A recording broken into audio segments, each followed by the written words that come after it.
Imagine a man at the peak of his fame, a global icon whose charm and eccentricity brought Captain Jack Sparrow to life, only to be cast into a storm of betrayal, public humiliation, and professional exile. This is the real story of Johnny Depp, a tale that begins with a passionate romance and descends into a nightmare of abuse allegations, a brutal divorce, and the loss of his legacy with Disney's Pirates of the Caribbean. But this isn't just a story of downfall. It's a saga of resilience where a wounded artist fights back, reclaims his truth, and emerges victorious in a courtroom battle that captivated the world. You'll hear how Amber Heard's actions shattered his world, how Disney turned its back on its star, and how Depp, broken but unbowed, declared he'd never return to the franchise that defined him. Through it all, you'll feel his pain, his defiance, and his ultimate redemption. This is a story of truth against lies, of a man who lost everything and found a way to rise again. Buckle up for a deep dive into one of Hollywood's most dramatic chapters, filled with raw emotion, shocking revelations, and a hard-won victory. If you love stories that peel back the curtain on the lives of stars, hit that like button and subscribe to our channel. We bring you the best celebrity stories every single day, packed with drama, heart, and inspiration. Now let's dive into the storm that changed Johnny Depp's life forever. Part 1. The Spark of Romance in the Gathering Clouds. In the glittering haze of Hollywood, where dreams are spun and hearts are broken, Johnny Depp was a legend.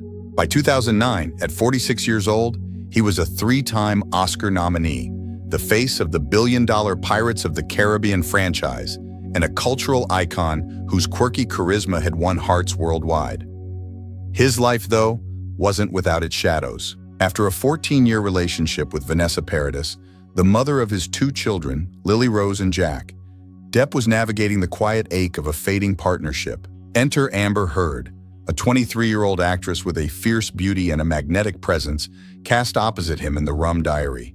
Their meeting was electric, a collision of two souls that seemed destined for passion, and unbeknownst to them, pain. On the set of The Rum Diary in Puerto Rico, Depp played Paul Kemp, a journalist caught in a web of desire and chaos, while Heard portrayed Chanot, a woman who captivated him. Off-screen, their chemistry was undeniable. Heard later told Vogue that working with Depp was torture in the best way, a testament to his charm and intensity. Depp, still tethered to Paradis, felt a spark he hadn't in years. Their connection grew quietly, a secret shared in stolen glances and late-night conversations. By 2011, as Depp and Paradis parted ways, he and Heard were falling in love. Court documents later revealed they began dating around late 2011 or early 2012, a whirlwind romance that felt like a new chapter for a man who'd spent decades in the spotlight. To the world, they were a golden couple. Depp, with his bohemian style and soulful eyes, and Heard, with her sharp wit and radiant allure, seemed to embody Hollywood's dream of love. In 2014, Heard was spotted with an ornate engagement ring, and Depp confirmed their engagement with a shy smile in interviews. By February 2015, they married in a private ceremony, first at Depp's Los Angeles home and then on his private island in the Bahamas. The world saw a fairy tale, but behind closed doors, the cracks were already forming. Depp described the early days with Heard as too good to be true. She was attentive, loving, and funny, welcoming him home with a glass of wine and a ritual of removing his boots, a gesture that felt like devotion. But there were moments of tension, arguments that hinted at a volatility neither could fully tame. Depp, a man who'd grown up with a volatile mother and carried scars of childhood abuse, was no stranger to emotional storms. He admitted to their fights but insisted they were mutual, never physical on his part. Heard, however, began to paint a different picture, one that would soon unravel their lives. In March 2015, while filming Pirates of the Caribbean, Dead Men Tell No Tales in Australia, a chilling incident marked the first public fracture. Depp's finger was severely injured, the tip nearly severed. He claimed Heard threw a vodka bottle at him during a heated argument, shattering the glass in his finger. Heard countered that Depp had cut himself in a drug-fueled rage, even alleging he used the bloody stump to scrawl accusations on a mirror, believing she was cheating with Billy Bob Thornton. The truth of that night remains contested, but Depp required surgery, and production paused as he flew to the US for treatment. The incident, later detailed in court, was a harbinger of the chaos to come. Their marriage, barely a year old, was unraveling. Heard's allegations of Depp's drug and alcohol use grew louder, painting him as a drunken, cocaine-fueled menace. Depp admitted to past struggles, including an opioid addiction from a back injury during Pirates of the Caribbean on Stranger Tides, but insisted he'd been sober from opiates by the time he was with Heard. He smoked marijuana and occasionally used cocaine, but he denied the monstrous portrait Heard crafted. Meanwhile, Depp's team began to notice Heard's own volatility.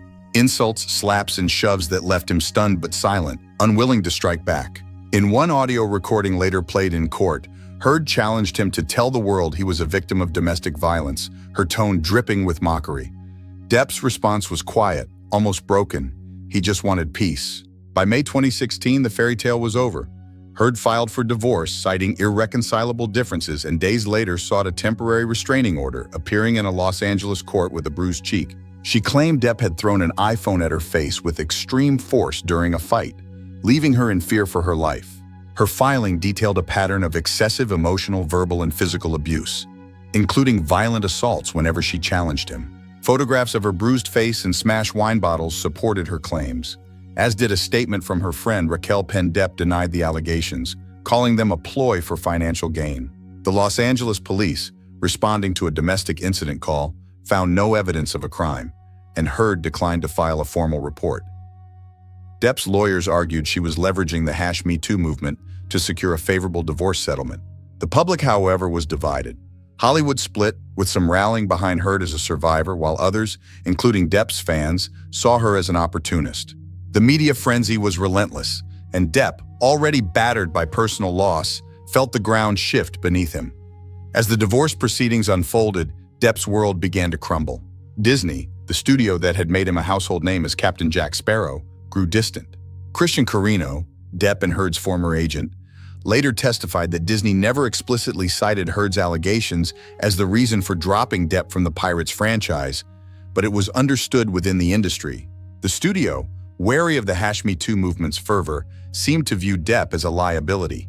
In October 2018, before Heard's infamous Washington Post op-ed, reports surfaced that Depp was out of Pirates 6. By early 2019, his $22.5 million verbal deal for the film was dead, a loss that his talent manager Jack Wiggum called catastrophic. Depp's career, once untouchable, was in freefall. Depp's heart too was breaking. He later testified that Heard's accusations left him broken, a man who'd lost nothing short of everything.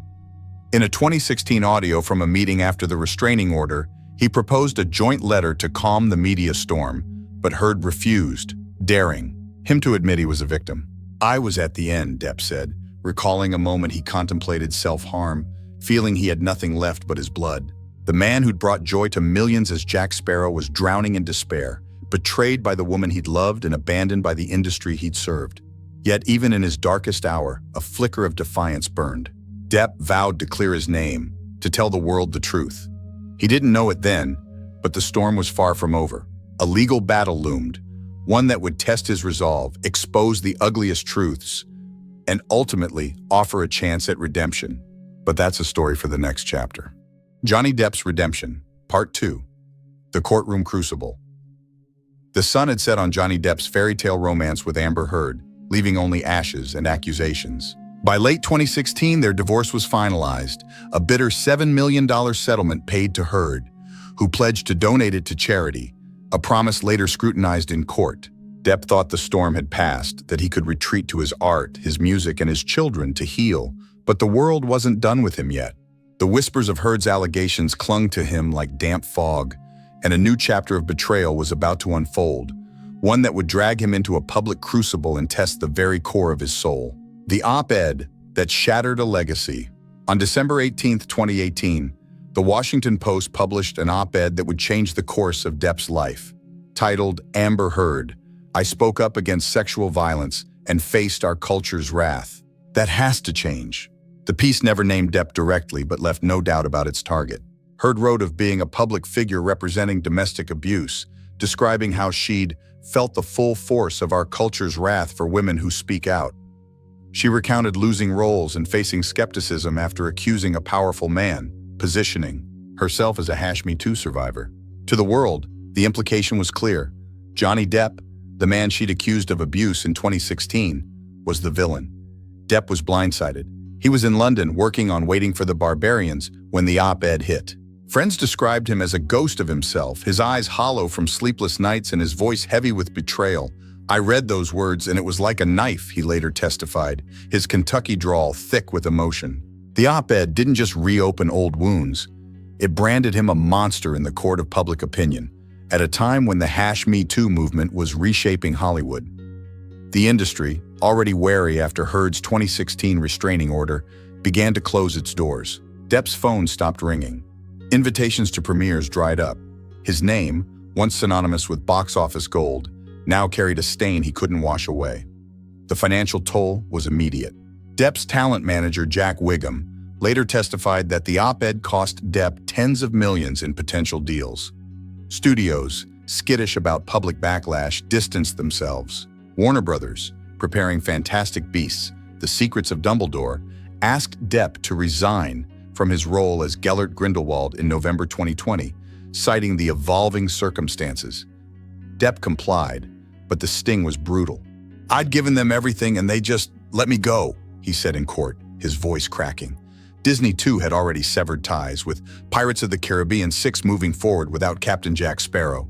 The studio's silence was deafening, a betrayal that cut deeper than any contract. Christian Carino, Depp's former agent, testified that Disney's decision predated the op-ed, but was influenced by the optics of Heard's allegations. The industry's verdict was clear. Depp was too risky, too tainted, but the personal toll was worse. Depp's children, Lily Rose and Jack, then 19 and 16, faced whispers at school and online vitriol from strangers. His daughter, an aspiring actress, defended him quietly, posting cryptic Instagram messages about truth and loyalty. Depp's mother, Betty Sue, had died in 2016, and without her anchoring presence, he spiraled. Friends like Marilyn Manson and Alice Cooper, part of his band Hollywood Vampires, saw a man wrestling with despair. "He wasn't Johnny anymore," Cooper later said in an interview. "He was a shadow, trying to hold on to who he was."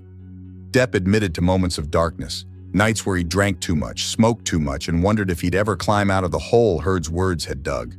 The defamation lawsuit, a fight for truth. Depp refused to stay silent. In March 2019, he filed a $50 million defamation lawsuit against Heard in Virginia, where the Washington Post servers were located. The suit claimed Heard's op-ed falsely portrayed him as an abuser, costing him his career and reputation. Depp's legal team, led by Benjamin Chew and Camille Vasquez, argued that Heard's allegations were a hoax, a calculated move to advance her career at his expense. They pointed to inconsistencies in her 2016 claims. No police evidence of the iPhone incident, no medical records for her alleged injuries, and promised to expose her as the true aggressor. Heard countersued for $100 million, alleging Depp's lawsuit was an attempt to silence her and that his team had defamed her by calling her accusations false. She doubled down, releasing statements through her lawyer Elaine Bridehoft that Depp was a drunk and a wife-beater. The legal battle became a proxy war for their truths, each side wielding audio recordings, text messages, and witness. Testimonies like weapons. The public, glued to social media, picked sides. #Justice for Johnny Depp trended on X alongside #I stand with Amber Heard, as fans and critics dissected every leaked detail. Depp's first taste of the courtroom came in 2020, in a separate defamation case against The Sun, a UK tabloid that called him a wife-beater. The trial, held in London, was a media circus. Heard testified about 14 alleged incidents of abuse, including punches, headbutts, and a terrifying assault in Australia where she feared for her life. Depp denied every claim, insisting he'd never hit a woman, and that Heard was the one who'd turned violent, slapping him, punching him, even throwing a can that left his cheek bruised. Witnesses painted conflicting pictures. Depp's security guards described Heard's aggression, while her friends recounted seeing bruises and broken glass. The judge, Andrew Nicole, ruled against Depp in November 2020, finding The Sun's label substantially true. Depp's appeal was denied, and the loss felt like a death blow. "They took my name, my truth," he wrote in a journal entry later shared in court, "but I won't stop." The Virginia trial, set for April 2022, became his last stand. Unlike the UK case, this trial would be televised, a decision that turned a legal proceeding into a global spectacle. Depp's team welcomed the cameras, believing transparency would reveal the truth. Heard's team opposed it, arguing it would amplify harassment. But the judge, Penny Azcarate, allowed Court TV to broadcast, and the world tuned in, ready to witness a Hollywood titan fight for his legacy. The 2022 trial, a stage for truth and pain. On April 11, 2022, the Fairfax County Courthouse became a battleground. Depp, dressed in sharp suits with his hair tied back, walked in with a quiet resolve, his eyes carrying the weight of years of pain. Heard, poised and polished, sat across the room, her expression a mask of defiance. The courtroom buzzed with reporters, fans, and curious onlookers, while millions watched online, live tweeting every moment. For Depp, this wasn't just about money. It was about reclaiming his name, his story, his truth. Depp took the stand first, his voice steady but heavy. He spoke of his childhood, growing up with an abusive mother who'd hurl insults and ashtrays, shaping a boy who vowed never to raise a hand against a woman. He described his love for Heard, how he'd seen her as a muse, a partner, only to watch her turn into someone he didn't recognize. "She'd call me a fat, washed-up actor, a coward," he said, recounting her verbal assaults. "And then there were the punches, the slaps. I'd just take it, walk away." He admitted to his flaws, his drinking, his occasional drug use, but insisted he'd never been violent. "The monster she described, that wasn't me," he said, his voice breaking. The courtroom heard chilling audio recordings, many leaked online before the trial. In one, Heard admitted to hitting Depp, saying, "I didn't punch you, I hit you," her tone dismissive as she mocked his refusal to fight back. "Tell the world, Johnny, tell them I, Johnny Depp, a man, am a victim of domestic violence," she taunted. Depp's response was quiet. "I am." The audio stunned listeners, shifting public sentiment. On X, posts with #Amber Heard is an abuser gained traction, while Heard supporters argued the recordings lacked context, accusing Depp of manipulation. Depp's team presented witnesses to bolster his case. His sister, Christy Dembrowski, testified about his gentle nature, recalling how he'd shielded her from their mother's rage as a child. His security guard, Sean Bett, described seeing Heard throw a Red Bull can at Depp's face in 2015, leaving a mark. Dr. Shannon Curry, a psychologist, diagnosed Heard with borderline personality disorder and histrionic personality disorder, suggesting her behavior could include reactive violence and exaggerated claims. The diagnosis sparked debate, with some praising its insight and others calling it misogynistic. Heard's turn on the stand was equally dramatic. She recounted a litany of abuses, from Depp's alleged slaps in 2013 to a 2015 incident in Australia, where she claimed he sexually assaulted her with a bottle during a drug-fueled rampage. Her tears were raw, her details vivid, but cracks appeared under cross-examination. Camille Vasquez, Depp's lawyer, pressed Heard on inconsistencies. Why were there no medical records for her injuries? Why did photos of her bruises seem digitally altered? Heard struggled to explain, her composure fraying. A particularly damning moment came when Vasquez played an audio where Heard admitted to starting a physical fight, undermining her victim narrative. The trial revealed a toxic marriage, two people caught in a cycle of pain and provocation. Depp's fans saw him as a survivor, a man abused by a manipulative partner. Heard's supporters saw her as a woman silenced by a powerful man's privilege.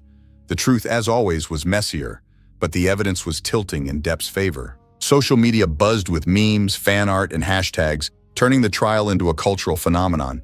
Yet for Depp, it was personal, a chance to tell the world he wasn't the monster Heard had painted. The industry's silence and Depp's resolve. As the trial unfolded, Disney's absence loomed large. The studio, once Depp's creative home, offered no support. Insiders later revealed that Disney had quietly moved on from Pirates as early as 2018, with writers Rhett Reese and Paul Wernick tasked with a reboot Sand Sparrow. The decision wasn't solely about Heard's allegations. Depp's reported on-set behavior, including tardiness during Dead Men Tell No Tales, had frustrated executives, but the op-ed and its fallout sealed his fate. Disney didn't want the baggage, a former producer told Variety in 2022. Jack Sparrow was Johnny, but Johnny was radioactive. Depp felt the betrayal keenly. In court, he spoke of Pirates as his child, a role he'd poured his soul into, from inventing Sparrow's drunken swagger to fighting for the character's survival in early scripts.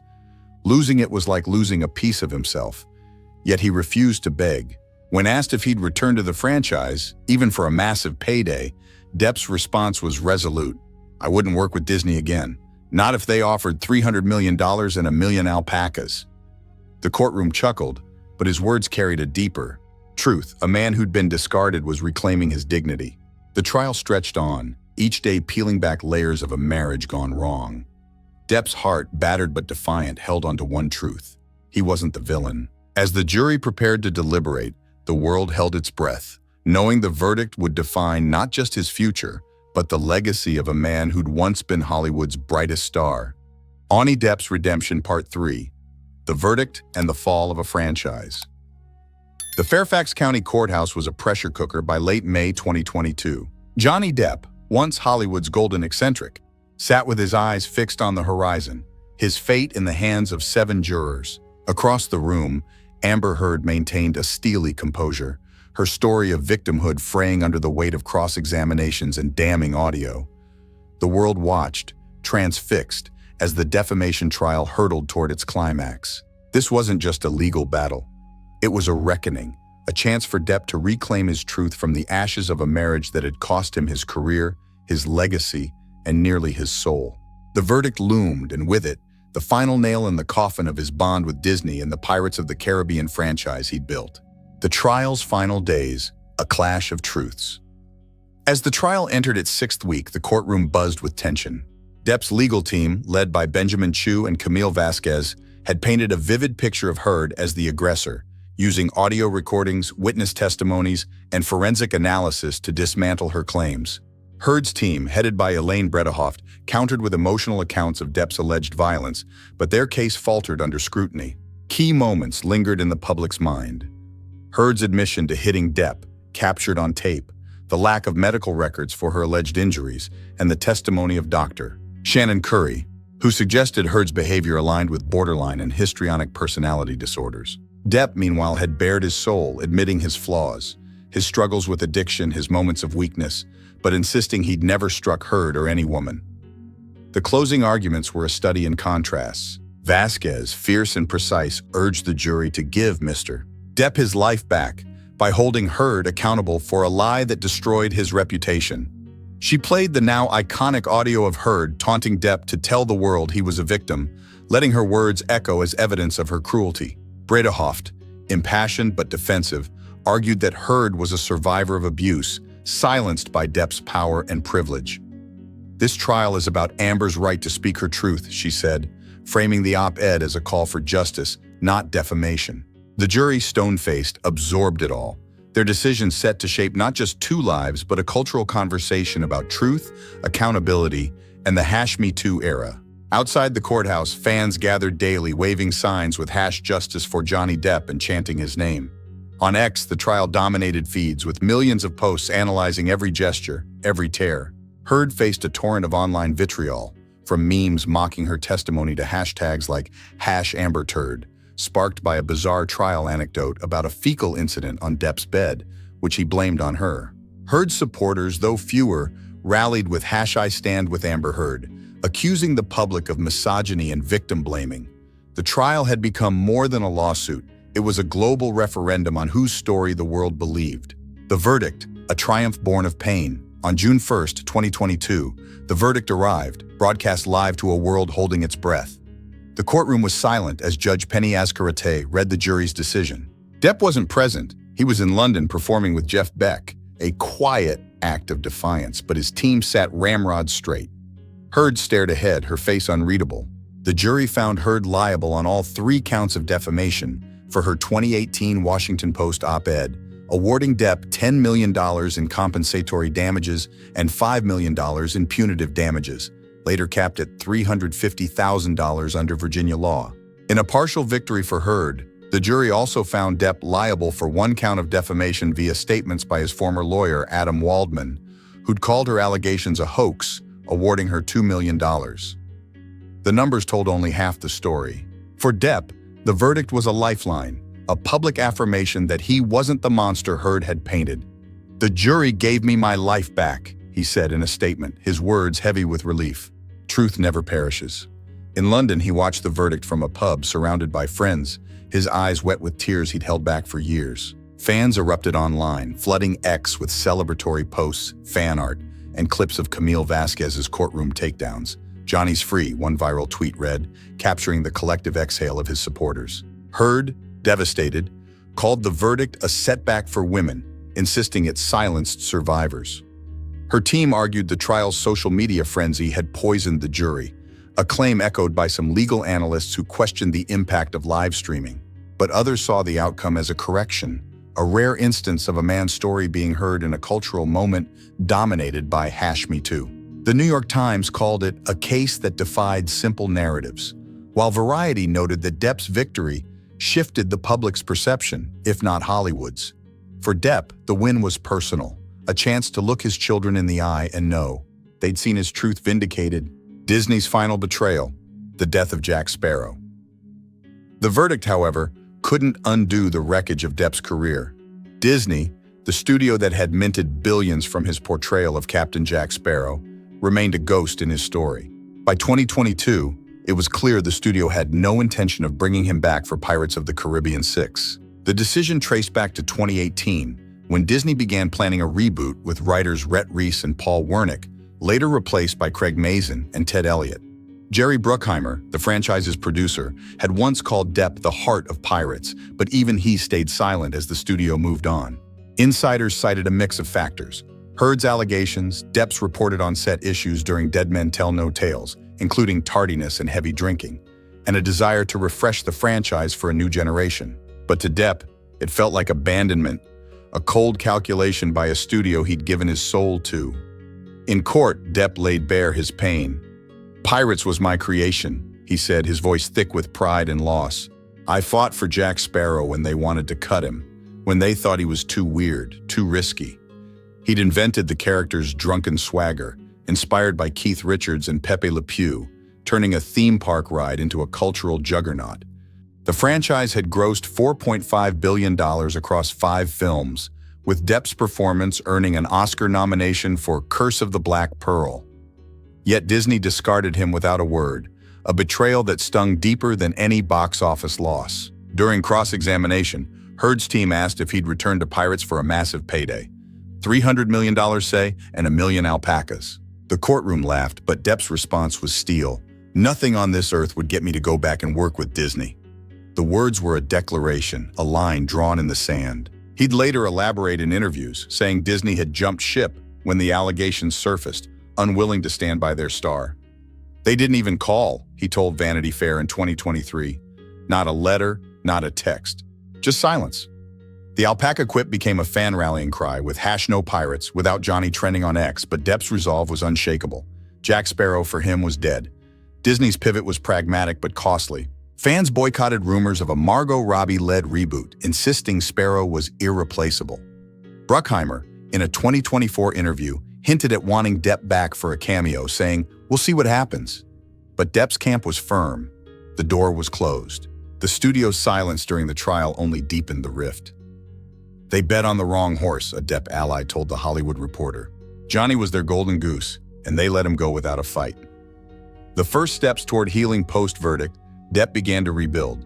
The win didn't erase the scars, years of isolation, public shaming, and professional exile, but it gave him a foundation. He retreated to Europe, where he'd always felt freer, splitting time between London and France. He threw himself into music, touring with Hollywood vampires and releasing an album with Jeff Beck, 18, dedicated to their friendship. "Music saved me," he told Rolling Stone in 2022. "It was the one place the world couldn't touch me." His fans, fiercely loyal, became his lifeline. Crowds greeted him at concerts with signs reading, "We believe you," a stark contrast to the hate he'd faced online during the trial's darkest moments. His daughter, Lily Rose, now a rising star, stood by him quietly, their bond unspoken but unbreakable. "My kids are my heart," Depp said in a rare interview.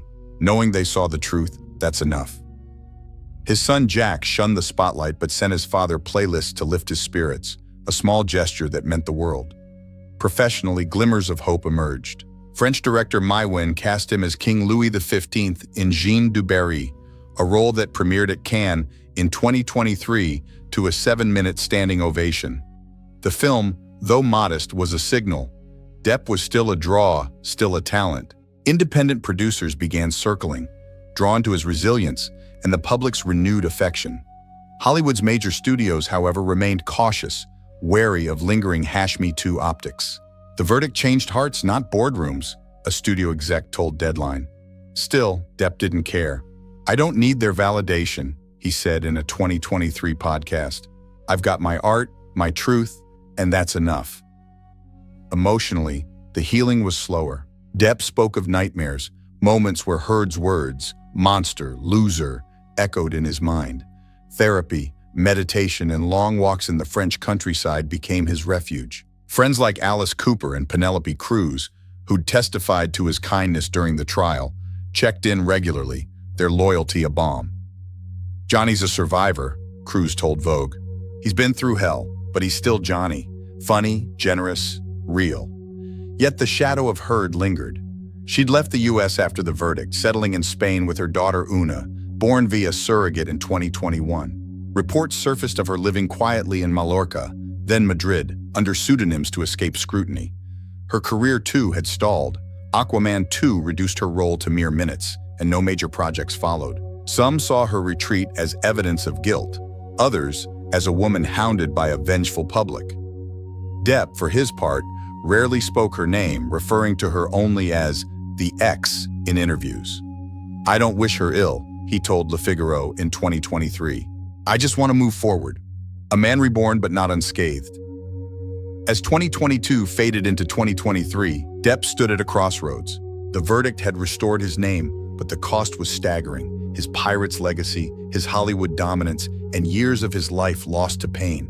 Disney's betrayal was final, a wound that would never fully heal. Yet in its place, Depp found something new: freedom. Freedom to create without the weight of studio expectations, to tell stories that mattered to him, to live on his terms. "I'm not that guy anymore," he told The Guardian. "I'm not the movie star, the product. I'm just Johnny, and that's enough." The world, too, was watching. The trial had sparked a broader conversation about male victims of abuse, about the limits of #Me Too, about the power of social media to shape justice. Depp's story wasn't just his own. It was a mirror for anyone who'd ever been silenced, doubted, or discarded. His refusal to return to pirates, his defiant alpaca quip, became a symbol of reclaiming power, of saying no to those who'd turned their backs. But the story wasn't over. The aftermath of the trial, Heard's new life, and Depp's slow climb back to the spotlight held more chapters, more truths.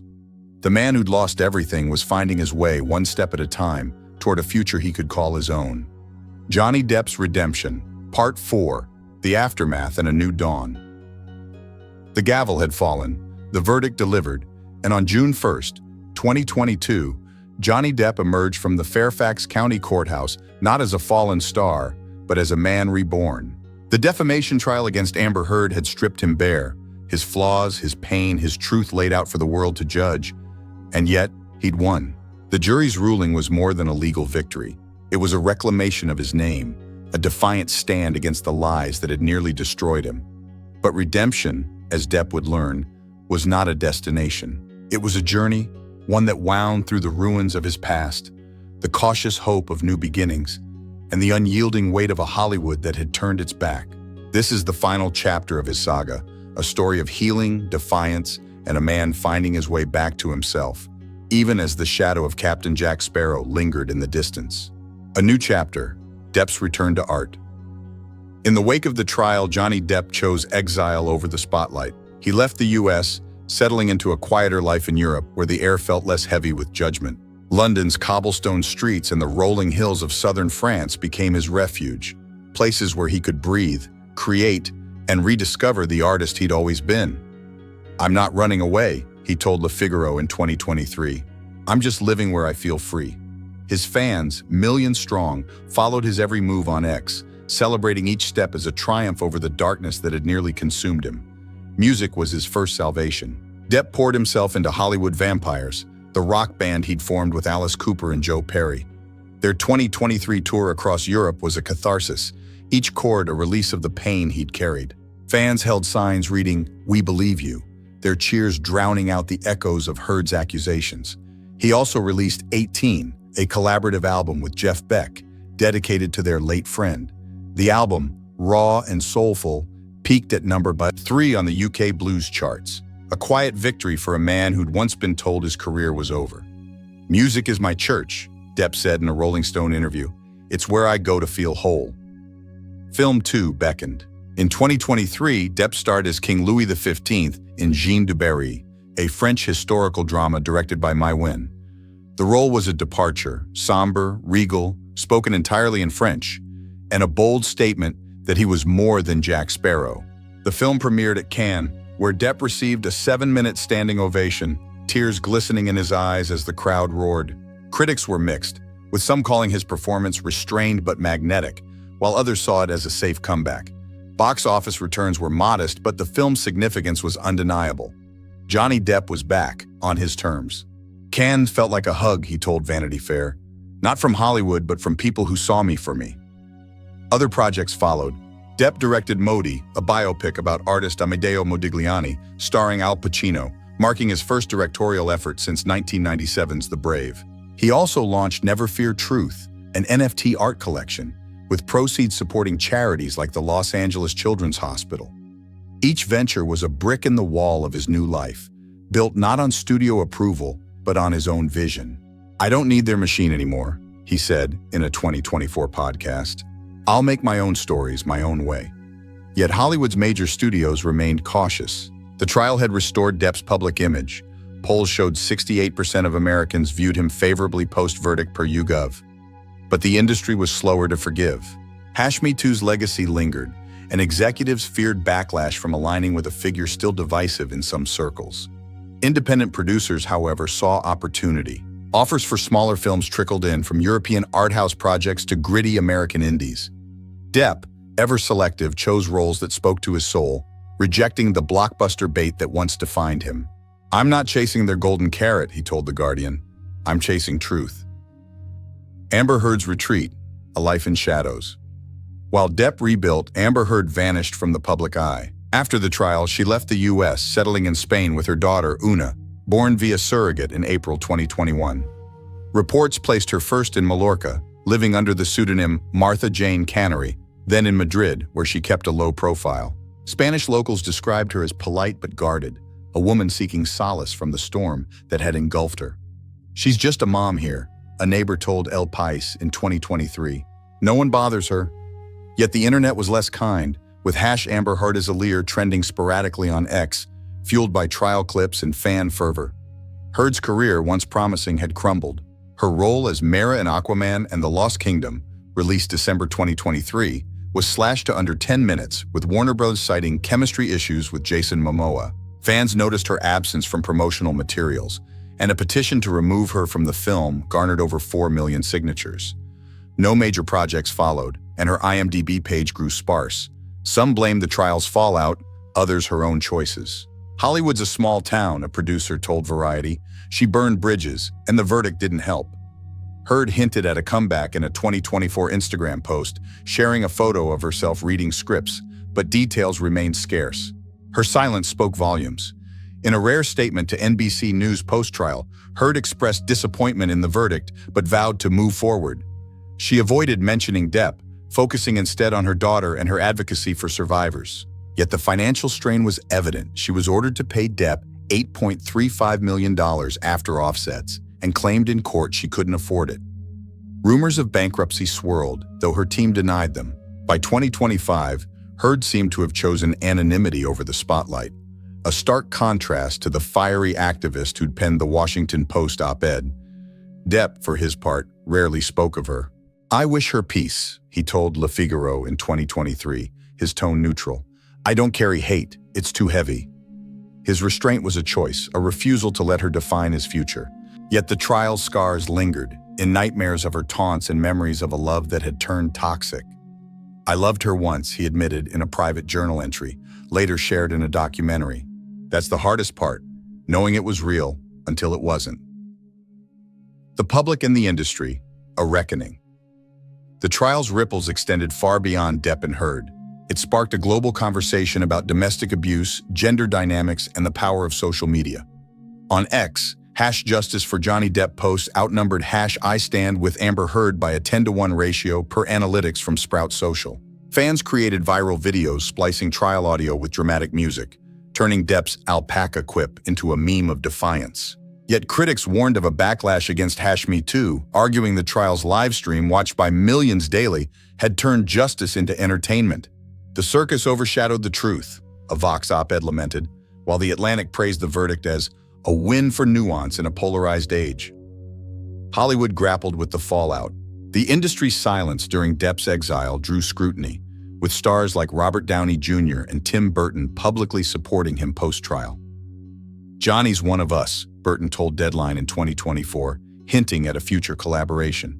Yet Disney's stance remained unchanged. The Pirates of the Caribbean reboot, now in development with Ayo Edebiri rumored to star, explicitly excluded Depp. Jerry Bruckheimer, in a 2024 Variety interview, expressed love for Depp, but confirmed the franchise was moving forward without him. Fans revolted, with #boycottpirates trending on X, amassing 2 million posts. "No Johnny, no Pirates," one viral tweet declared, echoing a sentiment that box office analysts feared could doom the reboot. Depp's refusal to return was unwavering. "Disney made their choice," he told The Hollywood Reporter in 2023. "I don't dance for people who don't believe in me." His $300 million and a million alpacas quip became a cultural touchstone, printed on t-shirts and quoted in fan art. Behind the humor was a deeper truth. Depp had reclaimed his power, choosing dignity over a paycheck. "Jack Sparrow's in my heart," he said at a Cannes press conference. "But he's not theirs anymore, a poetic close." The man who rose again. By April 2025, Johnny Depp stood on the edge of a new dawn. His life was quieter now, filled with guitar riffs, paint-splattered canvases, and long talks with his children, Lily Rose and Jack, who'd become his anchors. The trial, though a victory, had left him changed, a man who'd stared into the abyss and walked away stronger, but not unscathed. "I don't trust Easy anymore," he told The Guardian. "But I trust myself, and that's enough." His story was more than a celebrity scandal. It was a parable of resilience. Depp had been betrayed, by Heard, by Disney, by an industry that once worshipped him, but he'd refused to break. The trial had exposed the ugliness of his marriage, the cruelty of Heard's actions, and the cowardice of those who'd abandoned him. Yet it had also revealed his heart, his humor, his unyielding belief in truth. "I didn't do this for me," he said in a 2023 interview. "I did it for anyone who's been doubted, silenced, or thrown away." Redemption for Depp wasn't about reclaiming Hollywood's throne. It was about living authentically, creating fearlessly, and knowing his children could hold their heads high. He found joy in small moments, a fan's letter, a sunset in Provence, a riff that felt just right. "I'm not the guy I was," he told Rolling Stone. "I'm better, bruised, but better." As for Hollywood, it watched from a distance, unsure how to handle a man who defied its rules and won. The Pirates franchise, once a jewel in Disney's crown, faced an uncertain future without its soul. Heard, in her Spanish exile, carried her own story, one the world might never fully know. And Depp, ever the artist, kept moving forward, his canvas blank, his heart open, his truth unshakable. In the end, Johnny Depp's saga was a reminder that truth, though battered, can endure, that a man, broken by love and betrayal, can rise again, and that sometimes the greatest victory is not in winning, but in refusing to let the world define you. Thank you for joining us on this epic journey through Johnny Depp's story. If you were moved by his fight for truth, hit that like button and subscribe to our channel for daily celebrity stories that inspire, shock, and captivate. Stay tuned for more tales from the heart of Hollywood.